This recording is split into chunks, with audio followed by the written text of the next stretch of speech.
My wife and I have created an extraordinary life, and it became even more extraordinary when we got involved with listening to Abraham several years ago. So it's been pretty, for the most part, easy for me to create a well-paying job. Love to be there. We have 3 gorgeous boys, and I need some more clarity on my relationship with my oldest, Jonathan. He's 12. And, they say children can press buttons or whatnot. And I'm sure that I can press his buttons as well, but I get angry with him too often. Because he likes to show his strength with his younger brothers, because he likes to show his power with other children in maybe not the most appropriate way. And, the repetition of coming from mom and dad, Jonathan, ease back, or whatever the case may be. When he shows his strength to them, do you think it's from a place of feeling strength or from a place of trying to compensate for a strength he's not feeling? Strength of not feeling. So from a place of disconnection, he's trying to take action. Right. And then the action that he offers always backfires for him. In other words, he gets negative repercussions from you. Not always, but what we've noticed is that anytime anybody offers any action from a place of disconnection, that action only compounds the disconnection. Right. And just, if nothing more, adds to the vibration that attracts more and more and more and more and more of it. So, terrible cycle. When you think of how you can be of greatest value to anyone, whether it is a child who you adore, or a friend, or a spouse, or even a stranger, the answer is always the same, and that is to understand that they are an extension of energy that really feels good, and that if they're not feeling good, something's happened to cause them to have some vibrational relativity between who they really are and who they're being in this moment. So your work and our work as uplifters is to do anything that we can do to help to bridge that gap. So soothing is always the answer over scolding. In other words, you can't scold somebody back into alignment. You can't punish them back into alignment. So why am I having such a difficult time remembering this? Because you were scolded, because there's this action world that you've learned. Esther is struggling with this a little bit too, because she's watching granddaughter Kate, who, in Esther's opinion, is the perfect child, who has wonderful manners and behavior. And she knows it's because it is her nature to feel good, but also her parents are deliberate about what they expect from her, and she is obedient. And so Esther wants her to be free rather than obedient, right. But she does like her good behavior. So it's sort of a catch-22. In other words, what part of this lovely child is coming because of her connection, and what part of it is coming because of what she's learning in her action world? Jerry and Esther have been watching occasionally a new television program called Super Nanny, where a woman from England is interacting with families who have children with extraordinary, outrageous behavior. And then she is wrestling them to the ground and improving the family dynamics. And we want to talk about the advantages and disadvantages and the reason things work and the reason things don't work and the long-term effect of all of this, because we think it's what you're talking about. How much do I do vibrationally, and how much do I do with my words, and how much do I do with my action will help you find your place in all of this. So give us an example of some family discord. The boys will be playing. We have Jonathan 12, James, soon to be 8, and Ethan 4. And they'll be playing, and lo and behold, we'll hear Jamie cry out from the playroom. And I've learned to let that go a little bit. Let's see if they can work it out themselves. 10 minutes later, something more. You could tell from the cry out that is a little bit more serious. You can hear James, saying that it was Jonathan did such and such. And so go downstairs, and Jonathan's got the angelic face on, and Jamie's sitting there with tears running down his eyes. Try to push that aside, but there'll be things, and we'll tell Jonathan, look, just, please show your brothers the grace and courtesy that they deserve, the respect. And what does he say?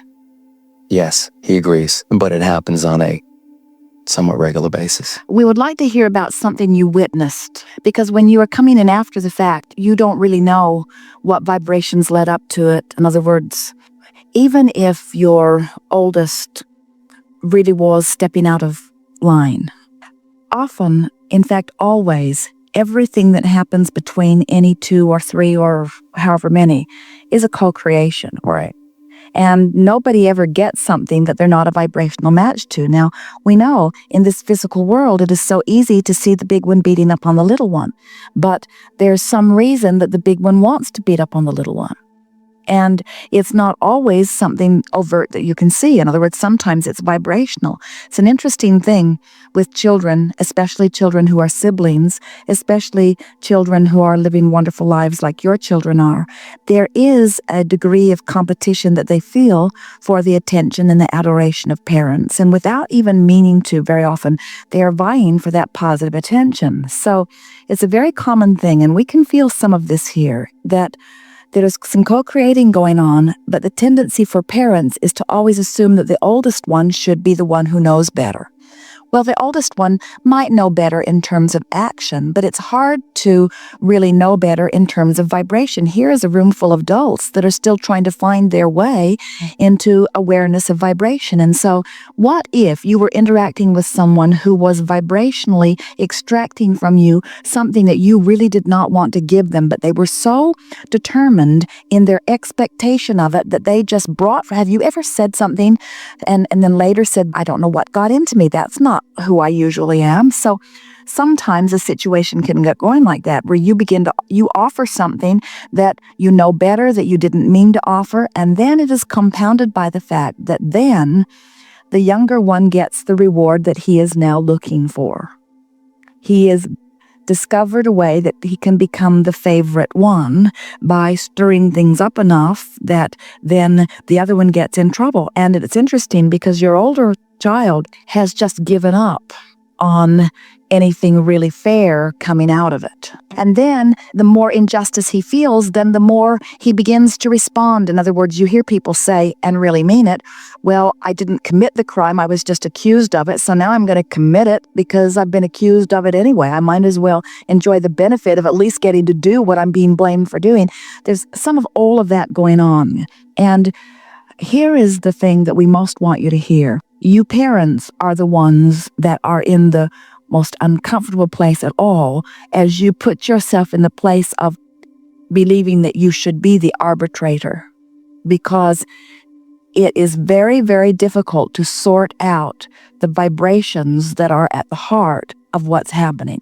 And you know, when you step in to attempt the impossible, you always create some sort of injustice. And do you know that it is that vibrational misunderstanding and subsequent action injustice that is at the heart of almost every behavioral issue of people who move then out into their own? In other words, children begin to learn the way that the world will respond to them at very, very early ages, you see. And that's why we think you're very wise when you acknowledge that they are vibrational beings and that they have inner beings. And when you say we try as much as we can to just let them work it out, that's a wonderful thing, because they will work it out. And the combination of them working to work it out and you coaching them from the sidelines, applauding them in their connection and giving your attention to them when they are in alignment with who they are, and doing your best to withdraw your attention from them when they are not in alignment, you'll be amazed at how much they will come into vibrational alignment with their own guidance system. That's what I'm looking for. We would say to your older child, we would say to him just openly before anything else happens, you know, I've been thinking, and I realize that you get a bum rap sometimes, because these things I know about you. I know that you are a wonderful big brother, and I know that you would do anything that you needed to do to take care of these little guys if there was ever anybody else that was messing with them in any way. I know that. I've seen you with them. I trust you. I think you are a wonderful big brother. And I know that sometimes they just get the best of you. And sometimes unfairness happens. I know that. And sometimes you deserve what you get. I know that. Don't let him off the hook altogether. But then say to him, we're going to try to let you guys work it out, because your mom and I have been talking and we know these things. You're a really good big brother. You're really smart. You know what to do. You follow your own heart. You know what's the right thing to do. You know how you want to be treated. And even though your little brothers don't always treat you the way you want to be treated, that's the thing that we are most holding you responsible for. We want you to be older and to be able to accept their not knowing. And sometimes we unfairly expect you to know better. And that's not all that fair. And we're going to talk to the other boys too. We're going to let everybody know that they're sort of in charge of their own experience, and it's sort of up to all of you to work things out. But we want all of you to know that we love you dearly, but we're not going to get in the middle of this so much. So I'm expecting that things will go better because I know that you know what to do. Now, what do you think he would say if he heard something like that from you? We know you've offered some of this before. What would he say? I'll try to do my best. I'll do better. And then you say, you always do the best that you can do in the moment. And that's what I'm trying to say to you, say to him. That's what I'm trying to say to you. I'm trying to say that I know that you're trying to do your best, and we're going to help you. We're going to make it easier for you to do your best by trusting you to do your best and by not assuming right away that you're the one that's wrong. In other words, we're going to do our best to level this playing field a little bit here. Because when you have children, even though they're close in age, the difference between a 4-year-old and an 8-year-old and a 12-year-old, they have very different interests and very different perspectives of themselves in the world. And what happens to the older one is that he feels held back by the younger ones and wants to sort of reach out, and the younger ones feel jealous that they can't go to the place that the older ones are going. And so you have to find a way of helping everybody to understand that they are where they are and where they are is just fine, and you're appreciating where they are, and not try to treat them as a clump of children, but treat them as 3 very different perspectives of 3 very different children, you say. Very often, a mother and a father will have 2 different opinions about something. This is a terrible circumstance for children because they get one vibration from one parent and one from another, and they don't really know what to do. So alignment with one another is very important. But very often, even one parent or the other has split energy. They want this from the child, but they expect this.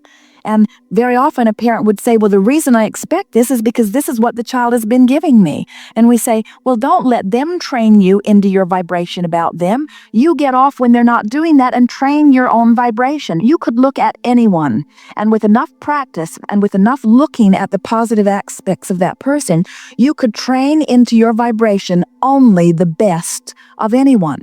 And when they are with you, it would not be possible for them to get activated something that opposes what's dominant within you.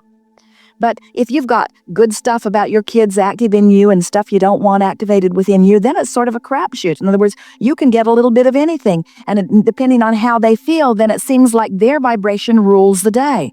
And most people do let their vibration follow what they are observing. And the key to really good parenting is to train yourself into wonderful expectation about your children, regardless of how they're behaving.